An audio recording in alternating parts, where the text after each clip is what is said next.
Tamac, qui couche sur un punch. Vincent sur les célébrités. Mais c'est fou, c'est incroyable, cet essai de Brice Dulin. Salut l'équipe, j'espère que vous allez bien. Bienvenue pour cette nouvelle vidéo. Alors au moment où je tourne, nous sommes samedi. Voilà, il reste plus que 6 jours avant le premier match de la Coupe du Monde. Il y a eu tous les matchs de préparation. Je pense que c'est le bon moment pour vous dire mon ressenti par rapport à cette Coupe du Monde et pour vous faire quelques pronostics de toutes ces phases de poule qui s'annoncent passionnantes. Je pense notamment à la poule C, à la poule D, où vraiment elles sont très ouvertes. Mais aujourd'hui, on va commencer avec la poule A, celle de notre équipe de France. Donc c'est parti. Il y a donc 5 équipes qui composent cette poule. La France, la Nouvelle-Zélande, l'Italie, la Namibie et l'Uruguay. Et donc je vais vous donner mon pronostic. Pour commencer, la Namibie. La Namibie, je les vois terminer dernier de cette poule. Voilà, ils se sont qualifiés grâce à la Coupe d'Afrique des Nations 2022. Une victoire 36-0 en finale face au Kenya. Donc c'est une coupe qu'ils ont remportée. Ils ont l'habitude de jouer cette Coupe du Monde. Depuis 1999, ils se sont qualifiés à chaque fois. C'est donc leur 7e Coupe du Monde consécutive. Pour autant, ils n'ont jamais remporté un match. Leur meilleur résultat, c'est en 2019, à la Coupe du Monde au Japon, face au Canada, pour un match qu'ils n'ont pas joué. 0-0, match annulé à cause d'un ouragan face au Canada, donc c'est pas très glorieux. Classé 21e mondial, la Namibie est l'équipe la moins bien classée après le Chili au classement de l'IRB. Voilà, donc dans ce groupe-là, j'ai du mal à les voir sortir. Ils ont fait 3 matchs de prépa, pas tant négatifs que ça.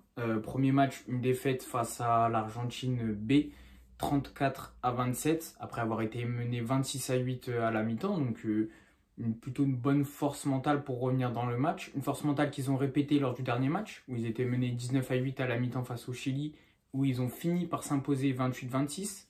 Ça se déroulait au Chili. En revanche, entre-temps, ils ont perdu un match face à l'Uruguay. Un match qui jouait à domicile, et c'est pas, mentalement, c'est pas la meilleure des choses quand tu sais que cette équipe-là se retrouve dans ta poule. C'est pas le top. Côté effectif, c'est pas non plus le top.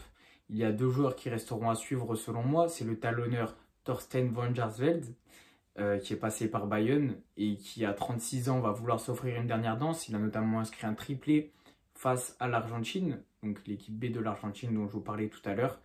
Voilà, peut toujours être intéressant à suivre. Et puis il y a le 3/4 centre et capitaine Johan Desel, 3/4 centre de Colomiers jusqu'encore la saison dernière. Actuellement, il est sans contrat, il me semble.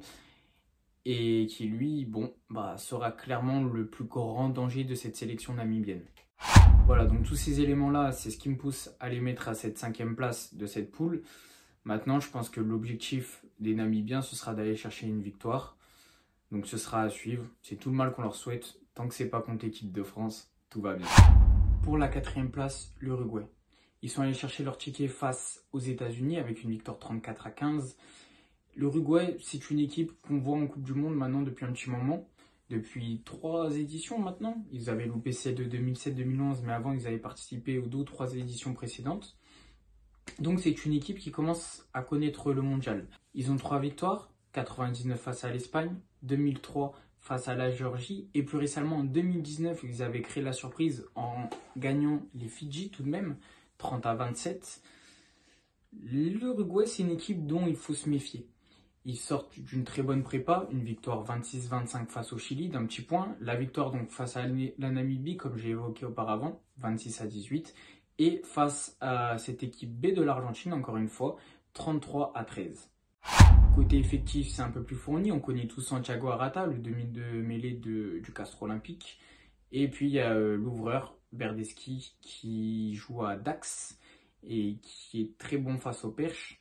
On a plusieurs joueurs qui évoluent plus ou moins en top 14 en Pro D2, des joueurs à Vannes, à Montauban ou encore à Mont-de-Marsan. Voilà, on a un effectif qui est beaucoup plus expérimenté, qui a beaucoup plus l'habitude du haut niveau. Donc l'Uruguay, il faudra se méfier. Je les vois bien donc passer au-dessus de la Namibie forcément, mais ils peuvent également aller châtier ceux qui seront 3e pour moi. Voilà, c'est l'Italie, je pense, sans trop de surprise, on va y venir après.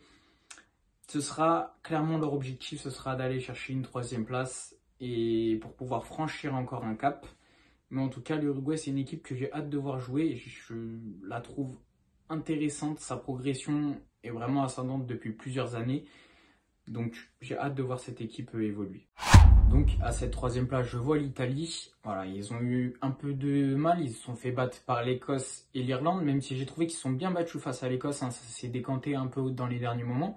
Et face à l'Irlande, ils ont livré une belle résistance. Les 2 derniers matchs italiens sont plus réussis. Ils ont littéralement écrasé la Roumanie 57-7.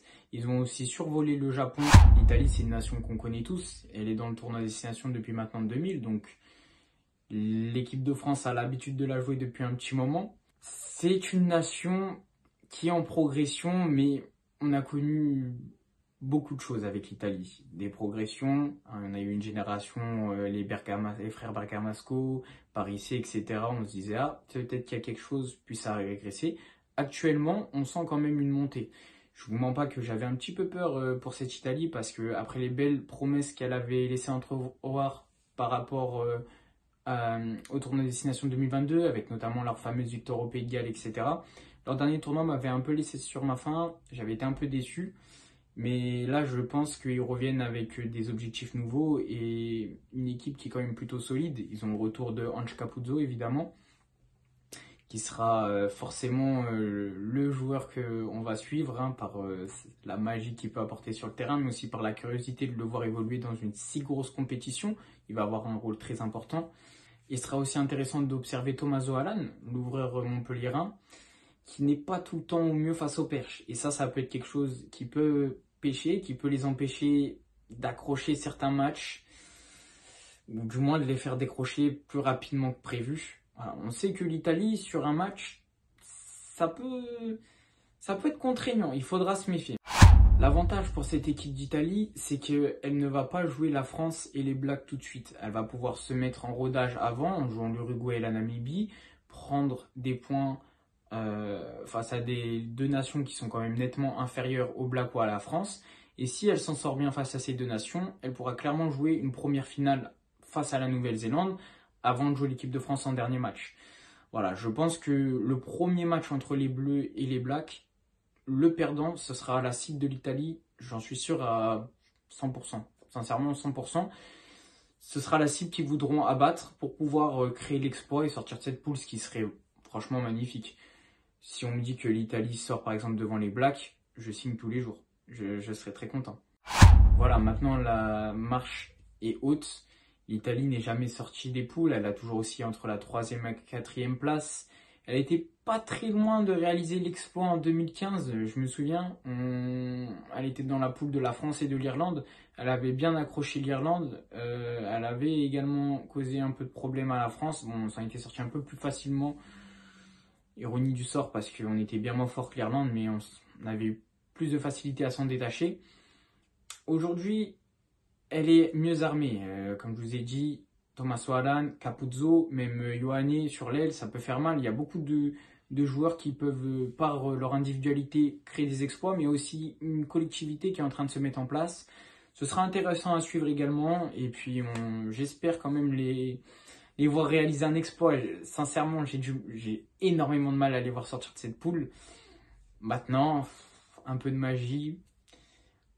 Voilà. La Coupe du Monde nous a déjà raconté des belles histoires. Le Japon face à l'Afrique du Sud en 2015. Voilà, on ne sait pas. Tout peut se passer. Maintenant, c'est sûr que là, comme ça, aujourd'hui, je les vois finir 3e et j'ai vraiment du mal à les voir accrocher une 2e place. À la seconde place de ce groupe, je vois la Nouvelle-Zélande. Bon, les All Blacks, c'est plus forcément nécessaire de les présenter. 3 fois champion du monde, 2 fois champion du monde consécutifs en 2011 et en 2015. 3 de leurs Coupes du Monde en finale ont été gagnés face à... 2 de leurs 3 Coupes du Monde gagnées, c'était en finale face à l'équipe de France. C'est une nation qui ne nous réussit pas en Coupe du Monde. C'est une nation qui ne réussit pas à grand monde. J'ai envie de vous dire, ça reste les Blacks. Maintenant, la Nouvelle-Zélande actuelle, c'est pas la Nouvelle-Zélande de 2011-2015. On est bien d'accord. C'est une Nouvelle-Zélande qui fait toujours peur parce que ça reste les Blacks, ça reste les Barretts, ça reste Aaron Smith, ça reste énormément de noms. De toute façon, je peux citer tout l'effectif. Il y a une profondeur de banc qui est énorme, un sélectionneur très expérimenté qui est très fort, Ian Forster. Ils sortent d'un Four Nation totalement réussi. Ils ont battu tout le monde. Mais il y a quand même quelques interrogations. Dans la prépa de novembre, ils avaient eu du mal à se défaire quand même du Japon. Ils avaient gagné 38-31. Ils menaient jusqu'à 10 minutes de la fin face à l'Angleterre 25-6. Au final, il y a eu 25 partout. En 10 minutes, ils se sont fait rejoindre. Voilà. Les 2 matchs de prépa ne m'ont également pas convaincu. Menés 17-3 à domicile face à l'Australie, ils ont finalement gagné 23-20. C'est une belle force mentale. Je suis bien d'accord avec vous. Mais face à certaines nations, t'es mené 17-3 à la mi-temps, ça va être très compliqué de remonter. Et puis cette défaite, ce dernier match, 35-7, défaite la plus humiliante de leur histoire, à domicile face à l'Afrique du Sud, bon, équipe tenante du titre. Mais quand même, je pense pas que t'aies fait le plein de confiance avant le début de cette Coupe du Monde. Voilà, tu restes la Nouvelle-Zélande. Une bête blessée comme la Nouvelle-Zélande, c'est très dangereux. Va falloir se méfier. Le 8 septembre, ils ont énormément de choses à prouver. Ils vont être à 300%. Ça va être très très compliqué. Mais mine de rien, je suis intimement convaincu que cette Nouvelle-Zélande-là, et ben moi personnellement, dans ma jeunesse, dans ma jeune vie d'amateur de rugby, je ne l'ai pas vue, je dirais pas faible parce qu'elle reste très forte, mais elle est moins forte qu'avant. Vous voyez ce que je veux dire? Le terme faible est pas bon, mais disons que elle était tellement haute qu'aujourd'hui, force est de constater qu'elle a régressé tout en restant quand même parmi les favoris pour cette Coupe du Monde. Donc voilà, la Nouvelle-Zélande, je les vois deuxième. Évidemment, s'ils finissent premier, il n'y aura rien non plus de choquant. C'est les Blacks, c'est 3 Coupes du Monde sur 9. C'est monstrueux. Maintenant, je les vois quand même arriver avec moins de confiance et des joueurs qui, certes, sont très très forts, mais qui ne sont plus au très très haut niveau. Je veux dire, quasiment sans exagérer pour moi, hein. Les 3/4 de l'effectif de la Nouvelle-Zélande, les joueurs ont eu un meilleur niveau. Ils étaient à un meilleur niveau passé un moment que le niveau qu'ils ont maintenant. Vous voyez? Donc voilà, la Nouvelle-Zélande, je les mets à la 2e position, mais j'espère que j'aurai raison, parce que du coup, ça veut dire que l'équipe de France serait première. Donc, les Bleus premiers, c'est mon pronostic. Voilà, donc l'équipe de France, qu'est-ce que ça a donné? Eh bien écoutez, des matchs de prépa qui sont allés crescendo en me rassurant. Voilà, on a eu quand même un premier match de prépa, bon, équipe baissée. Même si j'aime pas trop ce terme, voilà, on va pas non plus se voiler la face. C'est pas l'équipe qui allait commencer le 8 septembre face à la Nouvelle-Zélande. Une défaite en Écosse à Murrayfield, ok. Moi, c'est plus la manière qui m'a gêné, c'est ce vide en deuxième mi-temps. Bon, soit, erreur de parcours, puis quand même une première mi-temps qui était franchement à retenir. Maintenant, deuxième match à Saint-Etienne, que j'ai eu l'occasion et la chance d'aller voir. Un peu plus compliqué quand même. On a gagné, mais on s'est fait peur. C'était pas bien rassurant. Forfait de Ntamak, ça fait très mal. Je vais y revenir par la suite. Et puis, cette victoire face aux Fidjiens dans un match abouti. Et une très belle victoire face à l'Australie, même si je dois dire que personnellement, à la mi-temps, je n'étais pas très satisfait. Les Australiens, ils ont lâché beaucoup de points en route au pied. Ça aurait pu être autre chose. On aurait pu rattaquer une deuxième mi-temps avec un score beaucoup plus serré et donc peut-être moins d'emballement, peut-être des Bleus qui auraient été encore plus crispés. Voilà, ça après, de toute façon, c'est que des hypothèses, on ne pourra jamais le savoir. Maintenant, c'est quand même, j'attends de voir le 8 septembre. J'attends de voir le 8 septembre parce que les Blacks, ce sera une autre position par rapport à tout ce qu'on a eu durant ces matchs de préparation. Même si on a joué des grosses nations, l'Écosse et l'Australie, et les Fidjiens aussi, c'est quand même costaud.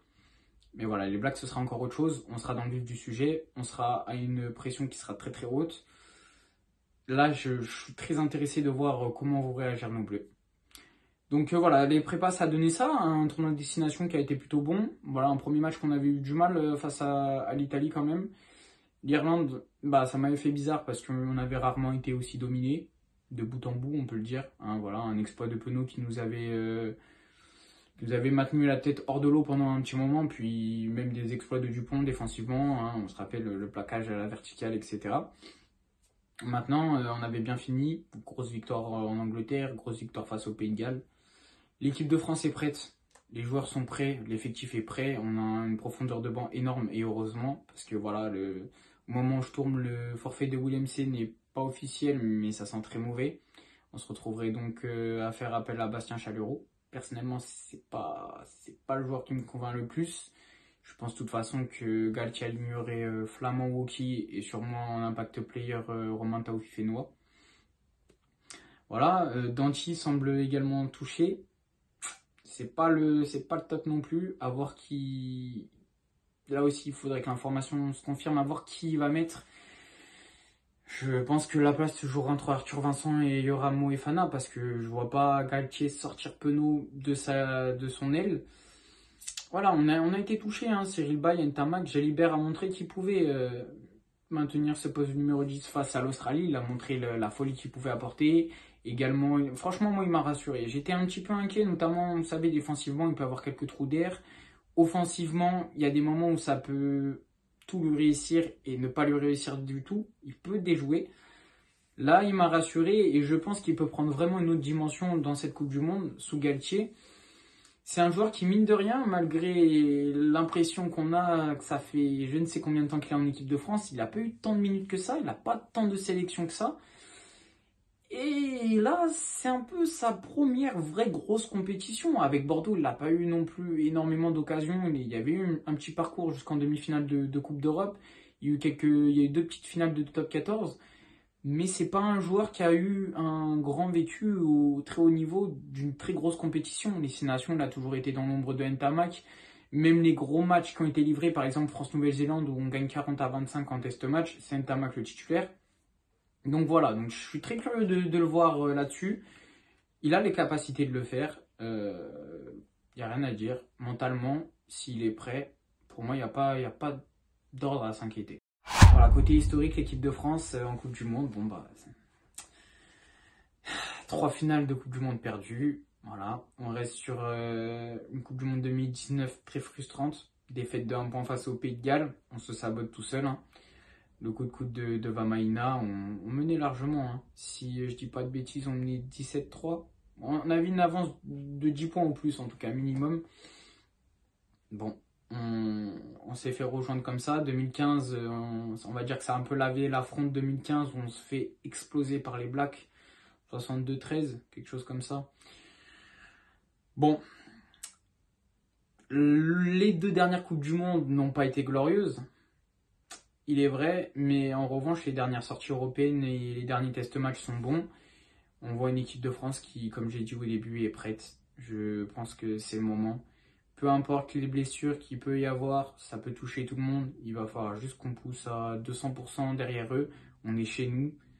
Si c'est pas maintenant, sincèrement, je vois pas quand est-ce que ce sera. On a une génération dorée. Tous les ingrédients sont réunis pour que ça se passe bien.